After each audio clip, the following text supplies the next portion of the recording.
Attends. Bonjour à tous, bonjour à tous les gardiens de l'univers, les gardiens de la terre, les gardiens de l'amour. Bienvenue sur notre chaîne, notre jardin d'Éden, et bienvenue à toi, Anatole. Merci d'avoir Merci, accepté notre invitation. avec Alors, pour plaisir. rappel, Anatole sera le 4 mai à Carteret pour une conférence toute la journée. Donc, merci en tout cas, merci beaucoup d'avoir accepté cette invitation. Eh ben, merci à vous, avec un grand plaisir de vous retrouver.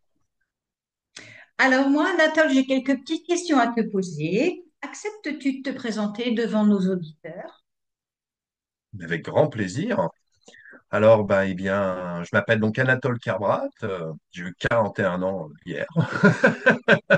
Voilà, je suis conférencier, auteur et Canal Galactique.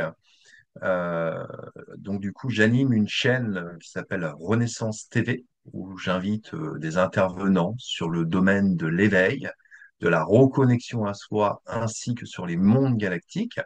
Le but de cette chaîne, c'est de permettre un éveil de conscience afin de pouvoir s'unifier à à notre divinité qui est à l'intérieur de nous, trouver des clés pour avancer, pour mener une vie joyeuse, heureuse, dans la paix.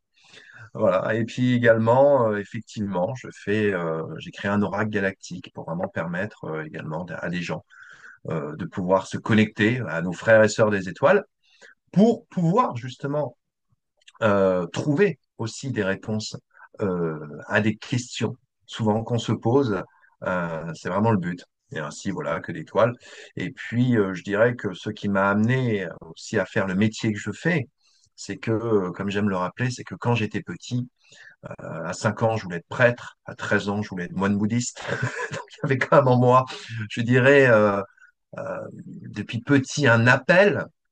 Grand fan de Star Wars, grand fan de science-fiction.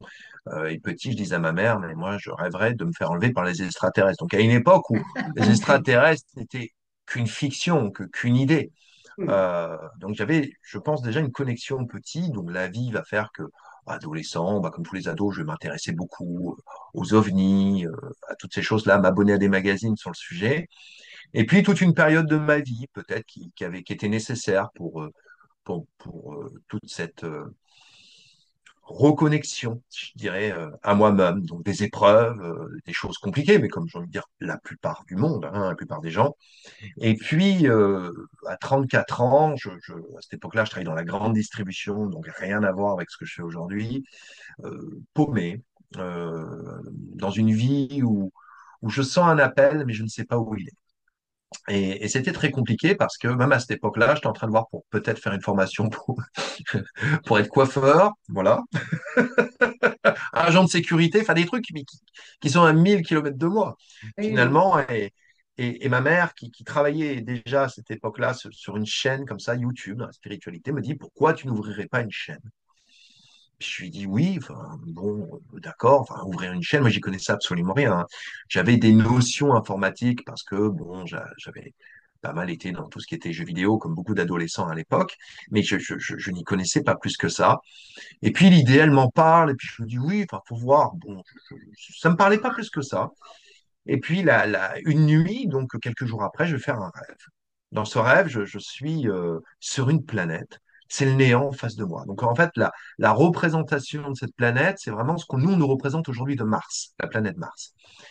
Et puis derrière moi, il y a une grotte. Donc je rentre dans cette grotte et il y a un grand escalier, comme ça, un peu en colimaçon qui monte. Et en haut de cet escalier, je tombe sur le grand singe Tot, voilà, en blanc, qui avec une grosse, mais dans moi, il est immense, hein. Moi qui suis déjà quand même assez grand, là on est face à un singe qui doit faire 4 mètres de haut, le truc doit faire presque une tonne, et il me pousse avec sa grosse paluche, il me pousse dans une toute petite, non, c'est un tout petit sanctuaire.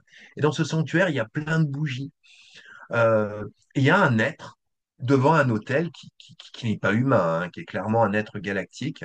Bien qu'aujourd'hui, je n'ai toujours pas réussi à identifier de quel peuple galactique il venait, mais je pense aujourd'hui, n'ayant pas la connaissance à cette époque-là vraiment des peuples galactiques, je pense que c'était un Urma, mais peut-être sous une forme différente, parce que c'était comme un peu animal, poilu, donc un peu ce que peuvent Et être un peu l'enfant. les Urmas. Et il me dit, ah, Anatole, enfin te voilà. Bah, moi, je dis, bah, oui, enfin, oui, non, qu'est-ce que je fous là, en gros? Il me dit, t'es un peu perdu, là, en ce moment. Il me fait, c'est normal, ne t'inquiète pas, ne t'inquiète pas. Il me dit, écoute, ce qu'on va faire, c'est qu'on va se matérialiser sur Terre et tu vas très vite comprendre. Donc, on retourne sur Terre, lui et moi, sauf que lui, il se matérialise sous les traits d'une très jolie jeune fille. Et puis, cette jeune fille, dans mon rêve, j'ai une dévotion absolue pour elle. Et en sa présence, dans une grande paix. Ce que, à cette époque-là de ma vie, je ne vivais absolument pas. J'étais tout le Hmm. temps malade, j'étais dans un stress permanent, je vivais quelque chose de complètement différent. Et dans mon rêve, je suis bien, je suis en paix peut-être depuis longtemps de ne pas avoir senti cette paix intérieure. Et à un moment donné, cette jeune fille me dit, écoute, je vais te laisser. Et dans moi, je lui dis, mais tu ne peux pas m'abandonner. J'ai fait comment je vais faire sans toi? Elle me dit, ne t'inquiète pas, je serai toujours avec toi et à partir de maintenant, ta vie va changer.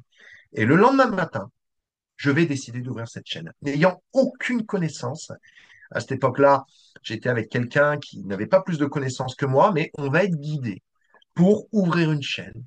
Et on a été guidé, et finalement, c'est de là où ça a commencé. Parce que j'ai ouvert trois chaînes, la chaîne Renaissance TV étant la dernière chaîne que j'ai ouverte, mais j'avais ouvert deux autres chaînes auparavant. Et du coup, me voilà parti à faire des interviews, mais avec une méconnaissance énorme de la spiritualité. C'est-à-dire que j'ai commencé à faire cela, j'avais des notions, parce que ma mère avait eu un éveil de conscience à 33 ans, donc depuis l'âge de mes 10 ans, je baignais quand même dans la spiritualité avec... ma mère me parlait souvent de Dosho, de Michael Ivanov, de Babaji, donc de tous ces maîtres spirituels. Donc j'avais quand même une notion de tout ça, même une certaine connaissance, mais dans d'autres termes, je- je- j'ignorais. Je me souviens de recevoir à une époque un intervenant qui parlait de son essence. Moi, je ne comprenais pas ce que ça voulait dire essence. Des mots comme la dualité, je ne savais pas ce que ça voulait dire. Euh, il y avait plein de termes comme ça qui m'échappaient, mais même si je comprenais pas le mot, j'en comprenais le sens. Donc, je me suis beaucoup adapté.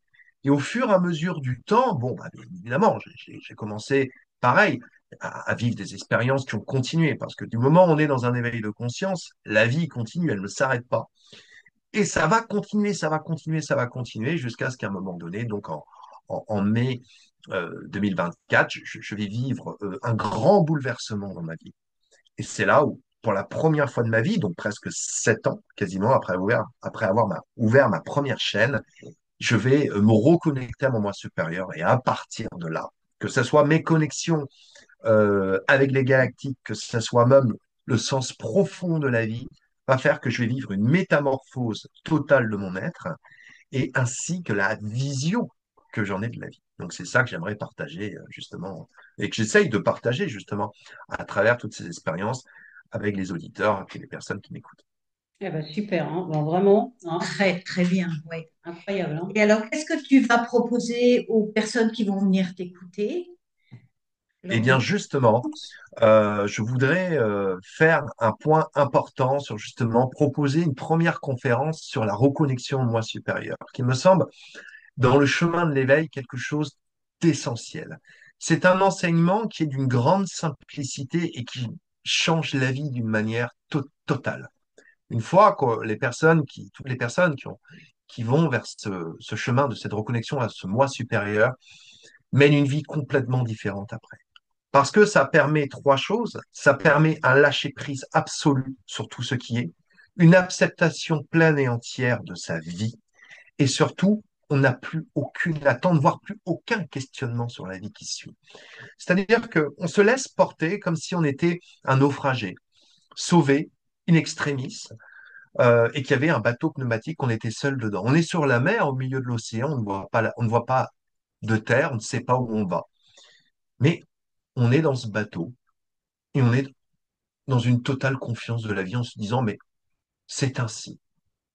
Je me laisse totalement guider par ce que la vie doit m'amener. Alors, c'est pas qu'on n'est pas dans des projets, c'est pas qu'on est dans l'inaction, mais c'est que cette reconnexion à ce moi supérieur nous permet de nous détacher de tout ce qui ne nous appartient plus. Les croyances, la culpabilité, l'émotionnel, qui malheureusement a souvent tendance à faire des grands yo-yo dans notre vie, et ça va vraiment nous amener dans une forme de neutralité, de maîtrise de soi, qui nous permet d'aborder, même en cas de chaos, parce que ça peut arriver de vivre le chaos dans sa vie ou ça peut arriver de vivre de grandes épreuves, on va être dans le même état que si on était dans un grand succès ou dans une grande joie. C'est-à-dire qu'on est dans un état de conscience modifiée, mais cette conscience modifiée, on n'a pas besoin d'une méditation pour y être, on y est en permanence. Vous faites vos courses, vous regardez la télé, vous êtes avec des amis, vous êtes en couple, peu importe dans quelle situation de la vie vous êtes, vous allez être dans cet état-là. Et ce qui fait que ça devrait vous apporter une nouvelle vision de votre vie, une nouvelle vision du monde. Et ça, c'est très intéressant. Une autre conférence également sur les différents groupes célestes. On a souvent un peu tendance à se perdre dans ce monde spirituel, ce qui est bien normal parce que il y a tellement d'informations qui, depuis maintenant près de 15 ans, défilent comme ça sur Internet ou etc. Et souvent, les gens sont un peu perdus à savoir quel est le rôle de chacun, quel est le rôle des galactiques, quel est le rôle des archanges, quel est le rôle des défunts, quel est le rôle des guides, l'au-delà, tout cela, l'astral. Et en fait, c'est replacer un petit peu tous ces éléments-là un petit peu au centre du village pour permettre aux gens de pouvoir un peu comprendre en fait ces différentes hiérarchies célestes, mais aussi le plan de la source, quel est ce plan divin, et comprendre que tout ce qu'on vit, qu'elle soit dans notre morale humaine, qu'elle soit dans le bien, que ce soit dans le mal, que tout cela se rejoint en un seul et que tout ce qu'on perçoit, tout ce qu'on connecte, en fait, a un sens dans notre évolution euh, personnelle. Également, j'aimerais vous parler des 9 peuples galactiques du Conseil des sages de la Fédération galactique. Ces 9 peuples premiers, je dirais, qui ont un grand rôle euh, au niveau des galactiques. Ce sont eux qui sont un peu des décisionnaires euh, de ce que, du moins, les différents univers, en tous les cas, qui nous entourent, vers quel état de conscience ils doivent aller, qu'est-ce que chaque peuple a un petit peu à faire, leur rôle, comment fonctionne un peu cette fédération galactique aussi. Je pense que ça permettra un petit peu à des personnes de pouvoir un peu mieux les situer et de présenter, bien évidemment, ces 9 peuples galactiques qui, pour les personnes, en tous les cas, qui s'intéressent aux galactiques, vous ne serez pas perdus. C'est des peuples que vous avez déjà au moins peut-être entendu parler une fois, comme les Arthuriens, les Pléiadiens, les Vénusiens, etc., etc., Andromède. Voilà. Et puis, je proposerai, pour terminer, un question-réponse pour les gens qui s'interrogent justement sur tous ces sujets-là. Ça sera avec un grand plaisir que j'y répondrai et je proposerai en plus, bien évidemment, des activations galactiques qui amènent vraiment, euh, je trouve, à une grande reconnexion et permettent en fait d'activer en nous des fois ces cellules, parce que pour moi le corps physique n'est autre qu'une technologie finalement, et dans cette propre technologie nous avons des programmes, et des programmes des fois endormis. On n'en a pas toujours conscience, pardon, et confiance aussi. Et du coup, à travers ces activations, ça va venir émerger chez vous peut-être quelque chose de manquant, peut-être plus de confiance en vous, peut-être plus de puissance, peut-être le fait d'aller vers vos peurs, ça agit, si vous voulez, comme une forme de boost, un boost qui vraiment, parfois, peut vraiment vous être utile dans votre quotidien. Voilà ce que je compte proposer pour Ben, cet événement. on a vraiment hâte d'y être, Ah, hein. bah oui, on a hâte, Tu hein. nous mets l'eau à la bouche, là, hein. Et puis pour rappel, hein, on va quand même faire un peu de pub, hein, parce que pour le coup, nous, on l'avait précommandé. Voilà, c'est ton oracle. Et je disais justement qu'il était très, très intuitif. Et en plus, les cartes sont magnifiques. Voilà, donc ça, c'est génial. C'est vraiment un bel oracle. J'espère que tu vas en ramener quelques-uns. Enfin, Je vais essayer. Je vais tu vas essayer de essayer, pouvoir en ramener ça serait, quelques-uns, effectivement, ouais. voilà, Oui, oui, ça je serait dois pas pouvoir mal. le faire. Et ton livre sort quand?